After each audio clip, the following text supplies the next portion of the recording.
Okay, it's Friday, 14th of June. In the last video, I showed you an unboxing of the FlowHive hybrid. As you can see, it is now fully completed. I'm just going to talk very quickly about what I did to get it to this state. Obviously, first of all, put it all together. That went quite smoothly. The only issue I noticed was screwing in the roof screws. You definitely need to put some guide holes into the frame because the screws got chewed up quite a lot using a screwdriver. So that is one tip I would say if you get this. Definitely put some guide holes in for the screws or you are going to chew these screws right up.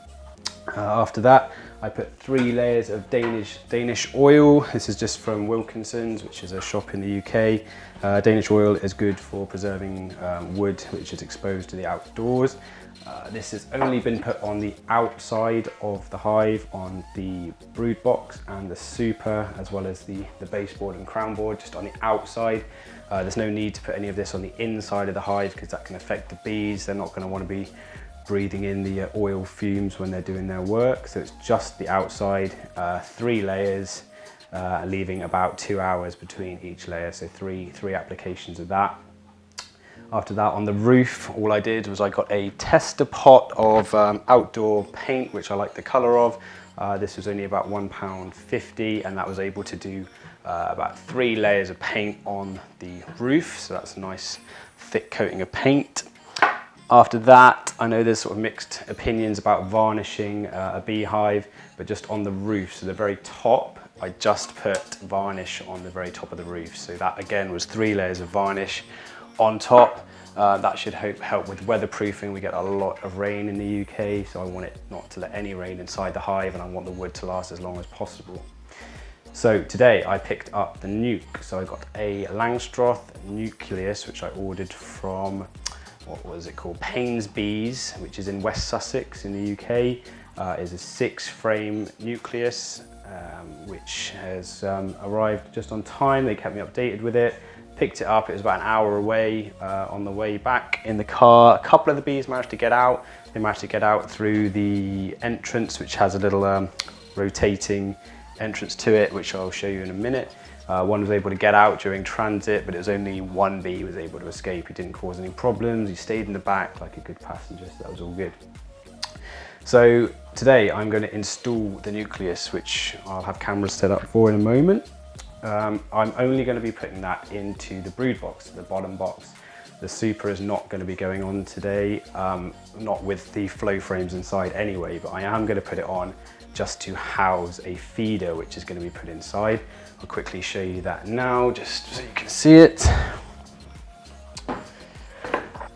This is a 2-litre feeder. You put 1:1 sugar syrup, that's 1:1 on weight. So that is, it was about 500 grams water, 500 grams of sugar into a 2-litre bottle, and it's done about 3/4 of that. So that's going to be going into this. They'll be fed.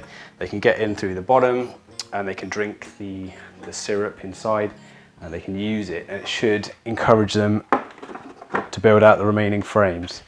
The reason I put it inside the super box is because it cannot fit inside the roof section. So anyone who's wanting to just have the brood box and the roof, you are going to have a smaller feeder than that. You can get quite small ones, but you're going to have to be filling them quite a lot because I imagine the bees will be drinking it up, especially this time of year. We're in June, so in the UK it's apparently a bit of a lull on the nectar just for the month of June. So it is good to give them that bit of food as well, just to help them keep their stores up and so that they are ready to go and start getting the honey when they can. Right, so what am I going to need to do the nuke install? I'm going to need bee suit first of all. That's going to protect you from the stings. Got this on eBay. The name of the seller, I think it was Apiary Editions. They're quite good. They sent it through very, very quickly. I actually ordered 2 suits, and one of the suits they accidentally sent the wrong size, but they were very, very good. Got it swapped over quite quick. Sorry, they sent the wrong size on the gloves, not the suit. So they let me keep the pair that they sent by mistake, so I ended up getting 3 pairs, which is great. You're going to need gloves as well to protect yourself. This is an optional one. I'm using it, don't have to.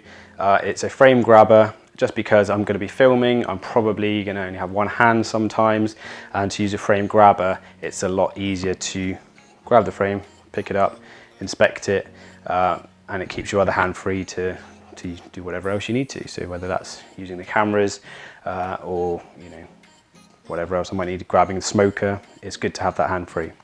So that's the next item we're going to be using, is a smoker. What you need to use that for is to chill the bees out. Basically, you blow a bit of smoke into the nucleus hive, and that will calm them down, and then it makes it a lot easier to transfer them into the brood box without them getting aggressive and all flying up into the air. Basically, the smoke is meant to replicate a fire nearby, and in their little bee brains, they decide that they have to get inside the hive, start trying to eat up as much of the honey or nectar as they can inside the hive, just in preparation to fly out in case the fire gets too close.